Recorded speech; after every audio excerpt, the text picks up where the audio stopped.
Lalu komentar berikutnya dari teman-temannya yang bikin komentar. Dia bikinlah begini. Hanya Anies yang konsisten sebagai emas yang mengambang di sungai.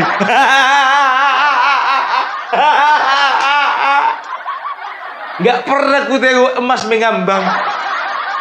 Kalau emas di sungai itu tenggelam. Emas apa yang mengambang di sungai? Kalau warnanya menyerupai ke emas-emasan, iya, mengambang. Dan itu kurasa bukan emas itu, kekuning-kuningan rada coklat.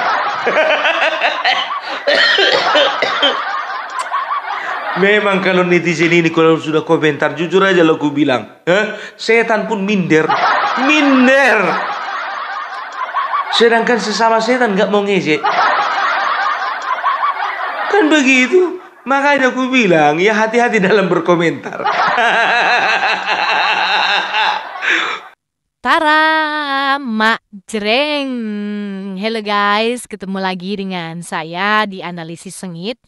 Di channel ini kita akan mereaksi isu-isu perpolitikan tanah air terhangat dan terkini.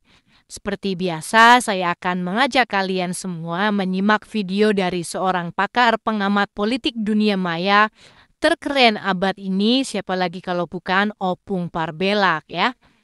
Selain ulasannya daging semua, juga sangat kocak dan dijamin mengocok perut kalian semua. Ingat lo guys, yang dikocok adalah perut ya. Sangat cocok ditonton oleh kita semua yang penat setelah seharian bekerja. Tonton hingga habis ya guys, karena ulasan dari saya akan saya sajikan di bagian belakang video. Jadi mari kita saksikan dulu videonya hingga usai, baru kita ulas bareng-bareng di bagian belakang ya. Jangan lupa tulis pendapat kalian di kolom komentar ya. Nah, membahas apakah Opung kali ini, mari kita simak saja bareng-bareng videonya. Ini dia. Banyak teman-teman netizen ya yang memancing-mancing Opung Parbelak untuk bicara tentang sepak bola. Pung, komentari dulu persepak bolaan di Indonesia. Aku jujur aja ku bilang, ya kan, mau ketawa tapi takut dosa. Emang ada potongan komentator sepak bola? Kecuali kalau kalian tengok aku pakai baju jersey Barcelona, celananya celana Real Madrid, pakai topi Ferrari.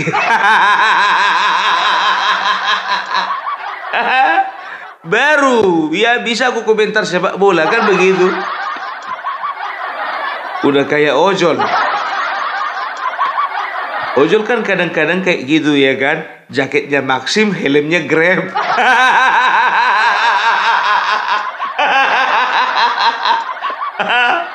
Setelah ditanya, bang, emang sebetulnya Maxim atau Grab? Dua-duanya pakai dua aplikasi aku.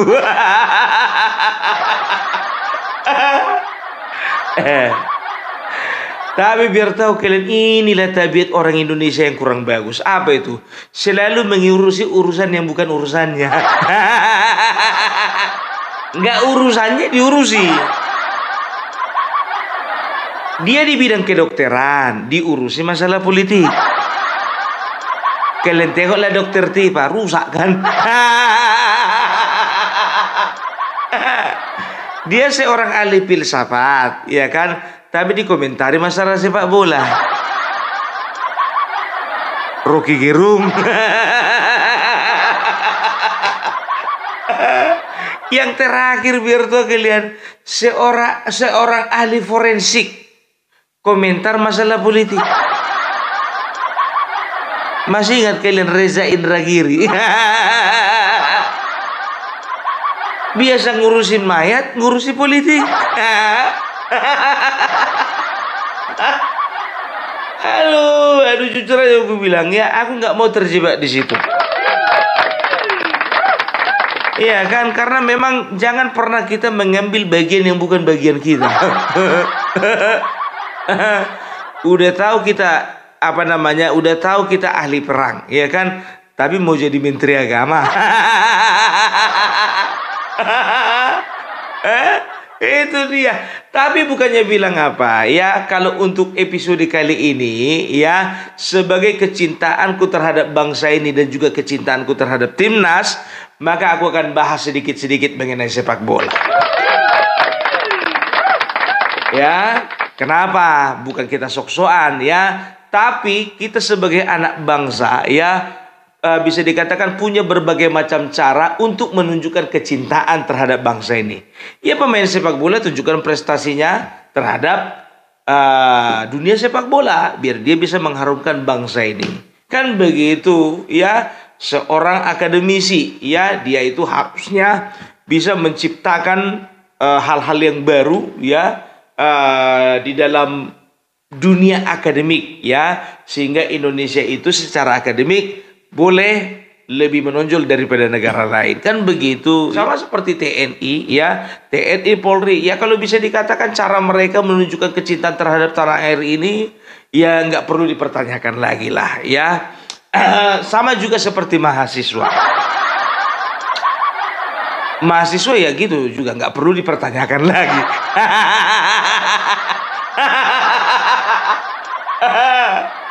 Cinta kali. Ya begitu juga ya, Opung Parbelak juga ingin mengungkapkan kecintaannya terhadap dunia sepak bola ya. Ya dengan cara komentar lah dulu sedikit ya. Tapi kalian jangan berekspektasi besar. Aduh, tapi selamat untuk tim Garuda. Ya.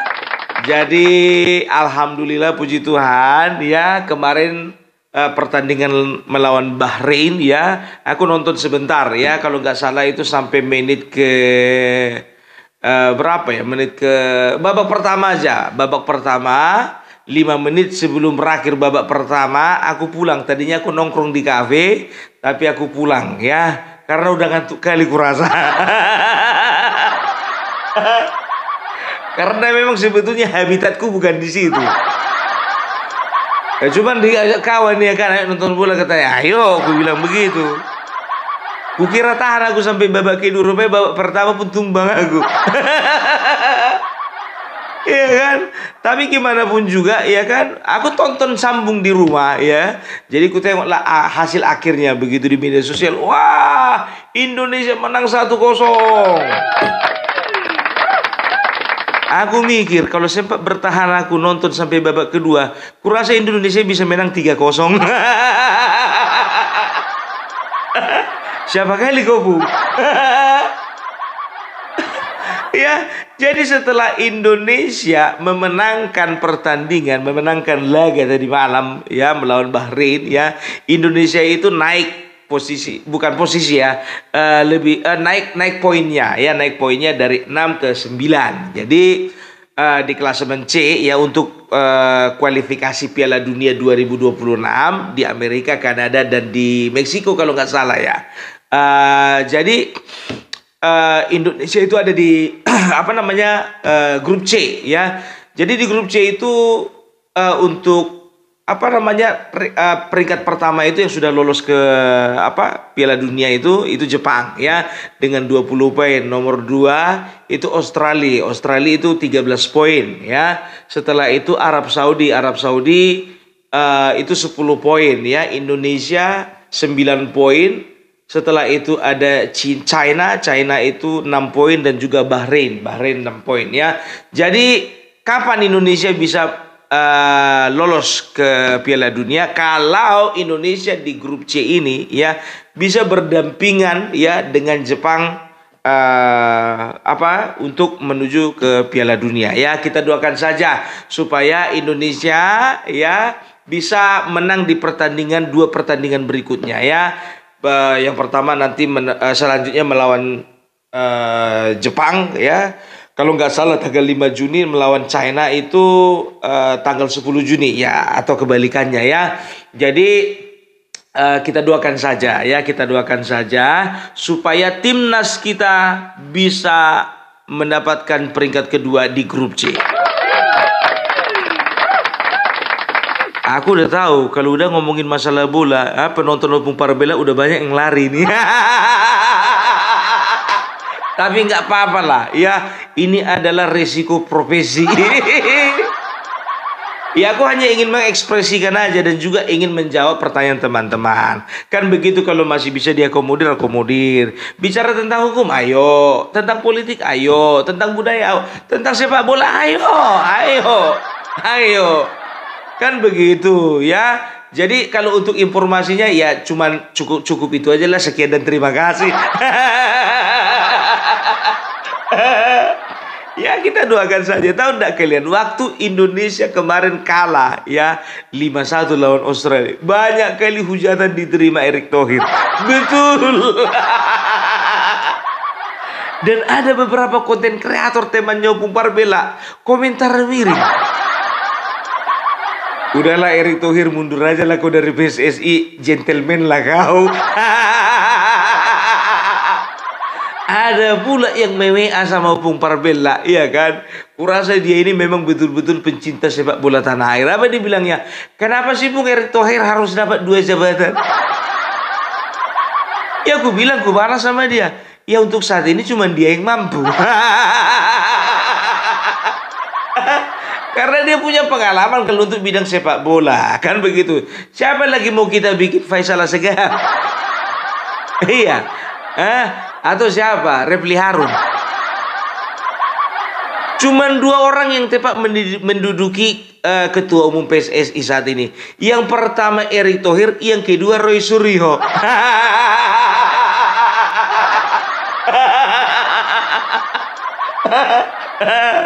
Cuman masalahnya Erick Thohir membawa kepada peningkatan, ya Roy Suryo membawa kepada kehancuran. Ya, dia punya pengalaman, wah. Dia kan mantan Menpora. Ya, walaupun dia kemarin bergelut dengan dunia panci, tapi dia punya pengalaman di bidang olahraga. Pengalaman, Bung, tapi pengalaman buruk.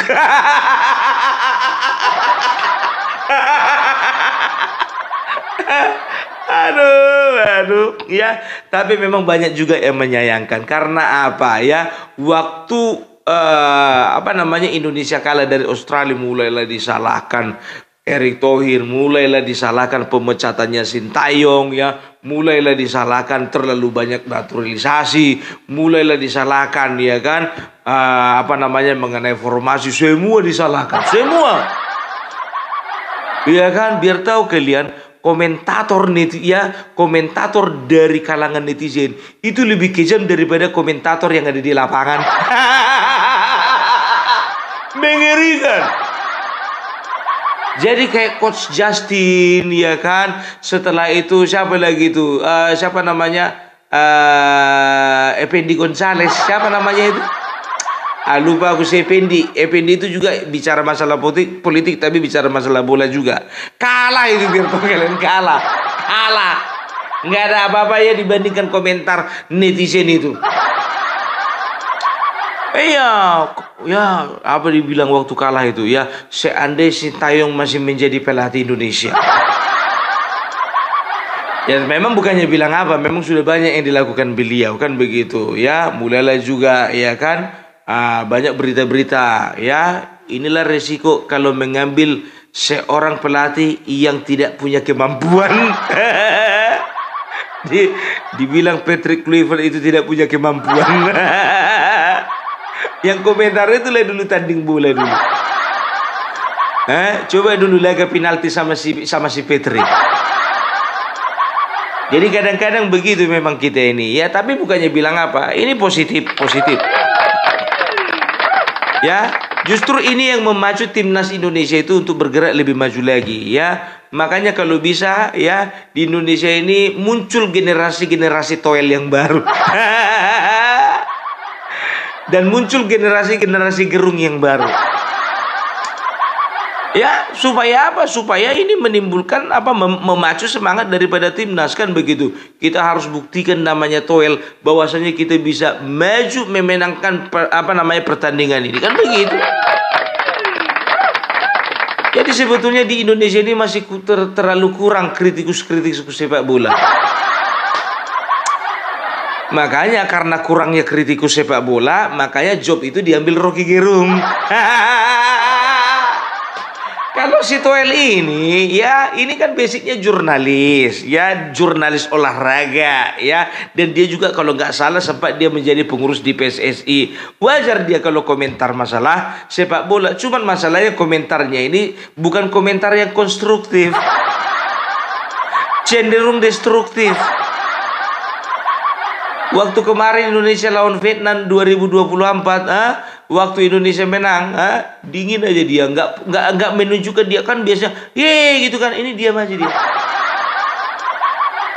Sekarang aku mikir gitu kawan ini kawan ini siapa yang bayar sebetulnya? Aku nggak suka kali timnas menang kan begitu. Ya itu dia. Tapi gimana pun juga ya memang Indonesia ini memang harus begitu, harus dikritik baru maju. Itu dia. Tapi jangan sampai main bakar-bakaran juga. Kayak yang dilakukan mahasiswa-mahasiswa itu. Ya, mahasiswa kalian tengok dulu timnas ini. Ya, tunjukkan bagaimana caramu bisa mengharumkan nama bangsa. Kan begitu. Ini enggak mengharumkan nama keluargamu pun juga enggak mampu kau. Malah kau rusak harga nama baik keluargamu. Tahu kalian ya yang di Malang kemarin yang demo di Malang kemarin ya dikabarkan katanya 10 orang hilang kontak. Ada dua kemungkinan biar tahu kalian ya kan ada dua kemungkinan. Kemungkinan yang pertama hilang kontak karena buron. Kemungkinan mereka ini pelaku utama ini. Kami harapkan bagi-bagi bapak kepolisian tolong ya cari nomor teleponnya dilacak Pak. Jadi kemungkinan yang kedua ya ini kemungkinan yang kedua. Asumsiku bukan kontaknya aja hilang, nyawanya pun hilang. Siapa yang bikin pun nggak tahu. Mana tahu aku? Ya kan cuma itu aja kemungkinan. Kalau udah kontak hilang berarti yang pertama buron. Yang kedua udah mati. Hilang kontaknya supaya menghilangkan jejak. Kau tahu dari mana Bung? Dia dari dipilih banyak, dipilih. Jangan kalian bilang aku bekerja sama.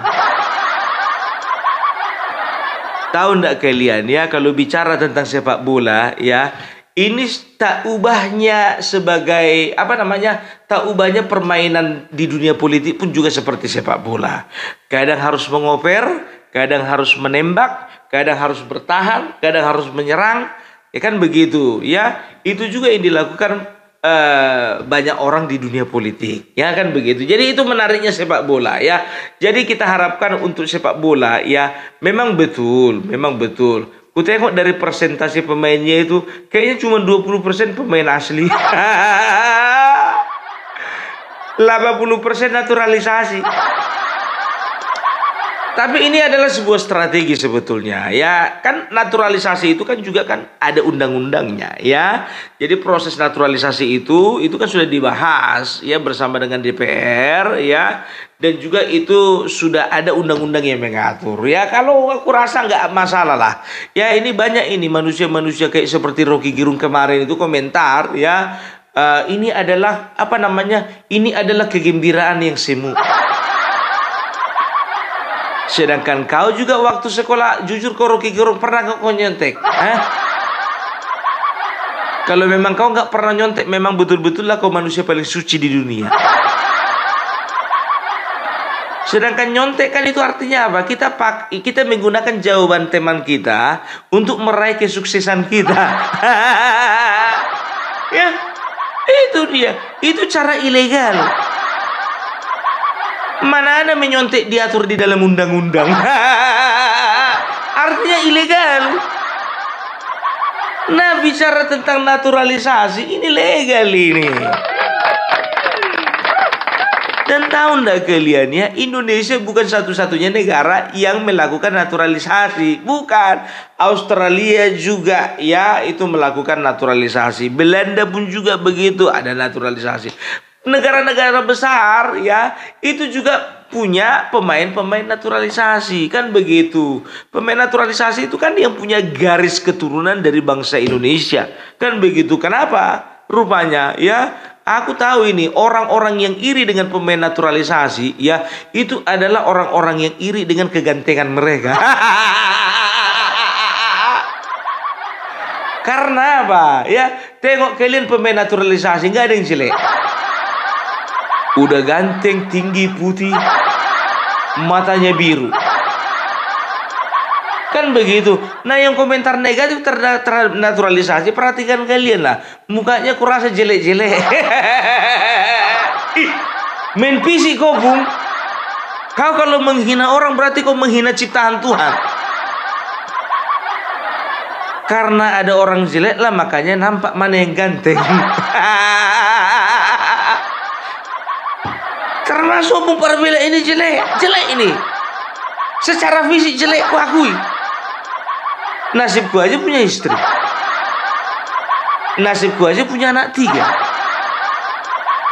Banyak yang ganteng di luar sana nggak punya istri, nggak punya anak, boro-boro punya anak, punya istri pun belum. Tapi inilah kebanggaan dari orang yang jelek ya, bisa meraih kesuksesan, bisa menikah, kan begitu. Banyak yang ganteng tapi hombreng. Kan begitu. Jadi apa masalahnya dengan naturalisasi? Kan begitu. Udahlah, nggak usah mempermasalahkan lagi ya. Dan ku tengok komentar-komentar itu ya, dari berita-berita yang apa namanya, yang ku tengok ya kan di media sosial ya, apalagi di TikTok ya, berlagaklah komentar antara komentarnya pendukung timnas sama pendukungnya anak abah. Rata-rata itu yang nggak suka dengan timnas itu orang-orangnya abah. Iya kan? Datang contohnya komentar di atas. Ya, merasa bangga dengan kemenangan timnas. Yeah. Balas. Kalau udah ditengok ada 100 lebih balasan. Itu berarti ada sebuah konflik di dalam komentar tersebut. Apa dibilang? Untuk apa menang kalau mengandalkan pemain dari negara lain? Komentarlah kawan dari yang bikin komentar tadi. Dasar anak abah nggak bisa move on. Komentar lagi di bawah, temannya anak abah. Kan begitu. Hari ini masih ngomongin Anies. Dikasih jempol begini. Kan begitu, iya kan? Lalu komentar berikutnya dari teman-temannya yang bikin komentar. Dia bikinlah begini. Hanya Anies yang konsisten sebagai emas yang mengambang di sungai.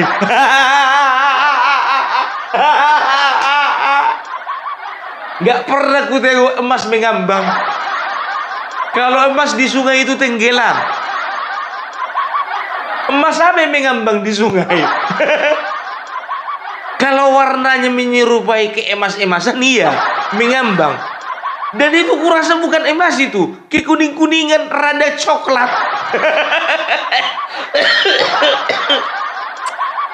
Memang kalau netizen ini kalau sudah komentar, jujur aja lo ku bilang, setan pun minder.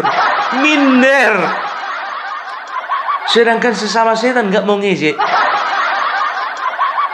Kan begitu. Makanya aku bilang, ya hati-hati dalam berkomentar. Konsisten sebagai emas yang mengambang di sungai. Komentar kalian dulu, ya kasih dulu ke aku pandangan, pencerahan. Apa yang dimaksud emas yang mengambang itu?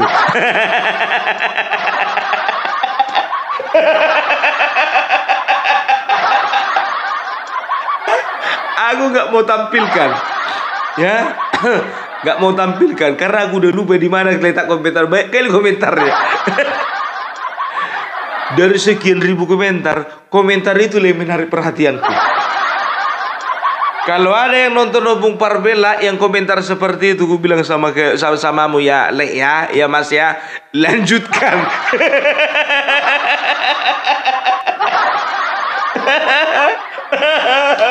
Aduh, luar biasa, Pak. Tepuk tangan dulu untuk teman-teman netizen. Kan begitu ya. Jadi itulah sedikit dulu pandanganku tentang sepak bola di Indonesia. Bukan cuma sedikit yang tadi itu kusampaikan, sangat sedikit. Tapi maaf ya, aku ini sekarang dalam rangka ya hanya sekedar ingin mengapresiasi apa yang sudah dilakukan anak-anak bangsa, dilakukan pemain-pemain terbaik kita dari tim Garuda. Ya, kita bisa lihat ya bagaimana Bapak Prabowo juga ya banyak itu video-videonya beredar ya. Bapak Prabowo menunjukkan bagaimana bergembiranya beliau karena kemenangan timnas melawan Bahrain, kan begitu ya. Dan juga terima kasih buat Bapak Joko Widodo yang sudah menyaksikan pertandingan Indonesia melawan Bahrain kemarin ya. Bapak Joko Widodo mewakili kami ya. Karena apa? Karena kami nggak ada ongkos untuk ke Jakarta, Pak.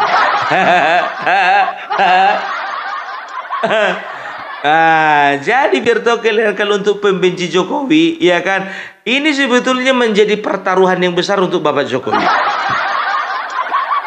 Untung aja Bahrain menang. Kalau sempat kalah, apalah dibilang orang itu, udah datang Mulyono makanya kalah.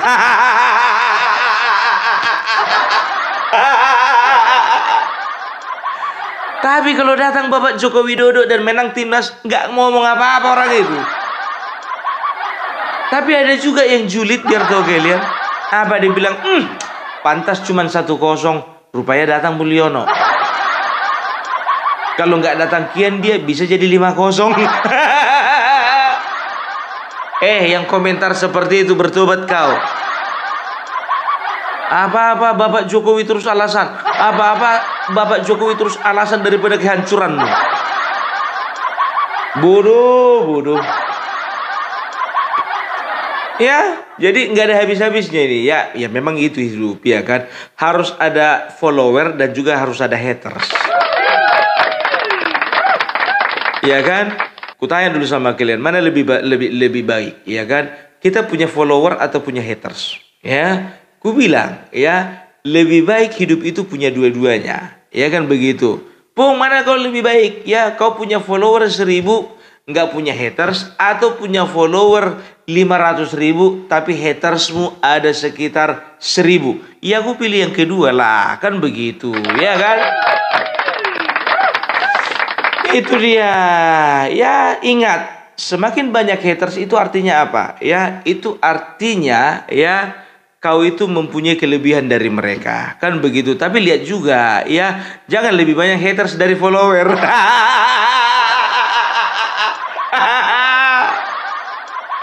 Nggak usah perlu kusebutkan siapa-siapa orangnya. Iya kan, yang kemarin itulah udah tahu lah kalian, yang sosok mengaku ahli tata negara, ahli filsafat. Kan lebih banyak hatersnya daripada followernya. Yang ku bilang tadi, followers itu 500.000, hatersnya 1000. Jangan kebalik, followernya 1000, hatersnya 500.000. Itu dia. Ya, itu artinya SDM rendah, IQ jongkok. Berani kali kau bilang IQ jongkok Rocky Gerung. Ya, kalau aku mau bilang, kalau bagiku itu standarnya IQ-nya jongkok. Standarku. Kan begitu. Itu standarku. Karena bagiku ya, seseorang yang tidak optimis terhadap kemajuan bangsanya, itu IQ-nya sudah jongkok. Bukan cuma jongkok, tiarap. Nggak ada habis-habisnya kita, Bung. Ya udahlah kalau kayak gitu ya, aku sudahi dulu perjumpaan kita pagi hari ini. Oke, salam Parbelak, salam NKRI harga mati. Oke guys, sudah kita simak bersama ulasan dari Opung Parbelak. Seperti biasa, selain ulasannya sangat detail dan mendalam, juga sangat kocak ya. Selalu mengocok perut. Jadi walaupun berlama-lama kita menyaksikannya, tapi kita tidak pernah merasa bosan ya guys. Dari awal sampai akhir isinya daging semua. Jarang loh yang isinya daging semua kayak gini guys. Dijamin plok plok plok plok. Hahaha. Oke guys, dalam video yang barusan kita saksikan, Opung Parbelak mengulas tentang kemenangan timnas dan reaksi yang muncul dari berbagai pihak ya. Dari sudut pandang Opung ya, Opung tidak hanya membahas hasil pertandingan semata, tetapi juga membahas aspek-aspek sosial yang berkelindan dengan dunia sepak bola. Ini yang membuat ulasan Opung bukan sekadar obrolan kosong, tapi penuh dengan wawasan dan pemikiran mendalam. Pertama, Opung menyoroti bagaimana kemenangan timnas ini menjadi kebanggaan bagi seluruh rakyat Indonesia. Tentu ya, seperti kata pepatah, kemenangan adalah buah dari kerja keras. Timnas telah berlatih, berjuang, dan akhirnya mendapatkan hasil dari usaha mereka itu. Dalam konteks ini, Opung dengan jeli menegaskan bahwa kemenangan ini bukan hanya milik para pemain di lapangan, tetapi juga menjadi milik seluruh masyarakat yang mendukung mereka. Ini mengingatkan kita bahwa dalam sebuah perjuangan kerja kolektif sangat penting ya. Namun yang lebih menarik adalah bagaimana Opung menyoroti reaksi dari pihak-pihak yang justru tidak senang dengan kemenangan ini. Ini ibarat kata pepatah, ada gula ada semut. Ada kemenangan, ada pula yang sewot. Hahaha. Sikap ini memang bukan hal baru dalam dunia olahraga maupun kehidupan sehari-hari ya guys. Ada saja pihak yang merasa terganggu dengan keberhasilan orang lain, meskipun tidak ada hubungannya secara langsung dengan mereka. Opung mengajak kita untuk melihat fenomena ini dengan kacamata yang lebih luas. Mengapa ada orang yang justru marah ketika sesuatu yang baik terjadi? Dalam analisisnya, Opung membahas konsep sour grapes ya gitu ya, yang berasal dari cerita dongeng Aesop tentang seekor rubah yang tidak bisa mencapai anggur dan akhirnya mengatakan bahwa anggur itu asam. Ini relevan dengan sikap orang-orang yang tidak bisa menerima kemenangan timnas dan malah mencari-cari alasan untuk meremehkan keberhasilan tersebut. Dalam psikologi, ini dikenal sebagai disonansi kognitif ya, yaitu seseorang merasa tidak nyaman dengan realitas yang bertentangan dengan harapan atau kepentingan mereka sendiri. Opung juga dengan jenaka mengingatkan kita tentang betapa pentingnya memiliki mentalitas yang sehat dan menyikapi kemenangan dan kekalahan dengan bijak ya.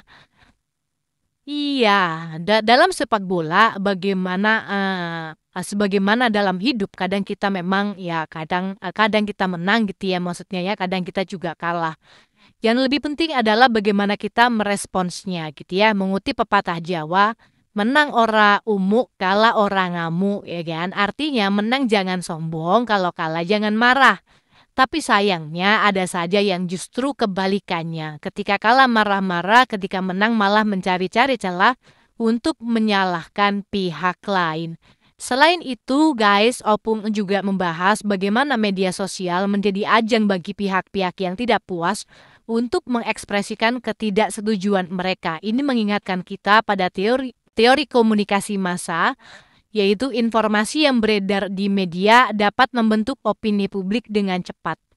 Opung dengan lugas mengingatkan bahwa dalam era digital ini kita harus lebih cerdas dalam menyaring informasi dan tidak boleh mudah terprovokasi oleh narasi-narasi yang dibuat untuk memancing emosi ya. Ulasan Opung juga menyoroti pentingnya mendukung prestasi anak bangsa dengan sikap positif. Dalam dunia olahraga, dukungan moral dari masyarakat sangat berpengaruh terhadap mental para pemain. Ini sejalan dengan konsep self-fulfilling prophecy ya dalam psikologi sosial ya. Nah, di mana harapan dan dukungan yang diberikan dapat mempengaruhi hasil yang dicapai seseorang. Ketika masyarakat memberikan dukungan positif, maka pemain akan semakin termotivasi untuk memberikan yang terbaik ya. Tidak lupa Opung juga menyisipkan humor-humor khasnya yang membuat kita tidak bisa menahan tawa. Cara beliau menyampaikan argumen dengan analogi yang jenaka, misalnya membandingkan reaksi orang-orang yang sewot dengan kucing yang terkejut ketika melihat bayangannya sendiri ya, benar-benar membuat suasana ulasan Opung tetap ringan meskipun isinya sebetulnya sangat berbobot. Pada akhirnya, pesan utama dari ulasan Opung adalah pentingnya memiliki sikap sportif ya, baik dalam olahraga maupun dalam kehidupan nyata ya. Seperti kata pepatah, yang kalah harus belajar dan yang menang jangan besar kepala. Kita semua bisa mengambil hikmah dari kemenangan timnas melawan Bahrain ini dengan bersatu dan terus mendukung kemajuan sepak bola Indonesia tanpa harus terjebak dalam sikap iri hati atau sikap tidak sehat lainnya. Bagaimana menurut kalian? Setuju nggak dengan apa yang disampaikan oleh Opung Aparbelak di bagian depan tadi? Dan sedikit ulasan yang saya sampaikan di bagian belakang barusan ya. Silakan tulis pendapat kalian di kolom komentar. Oke guys, demikian dulu nonton bareng bersama kami dan sedikit ulasan di bagian belakangnya. Jangan lupa terus ikuti kami dengan cara klik subscribe, like, dan share ya. Kita jumpa lagi di konten-konten berikutnya. Salam akal sehat.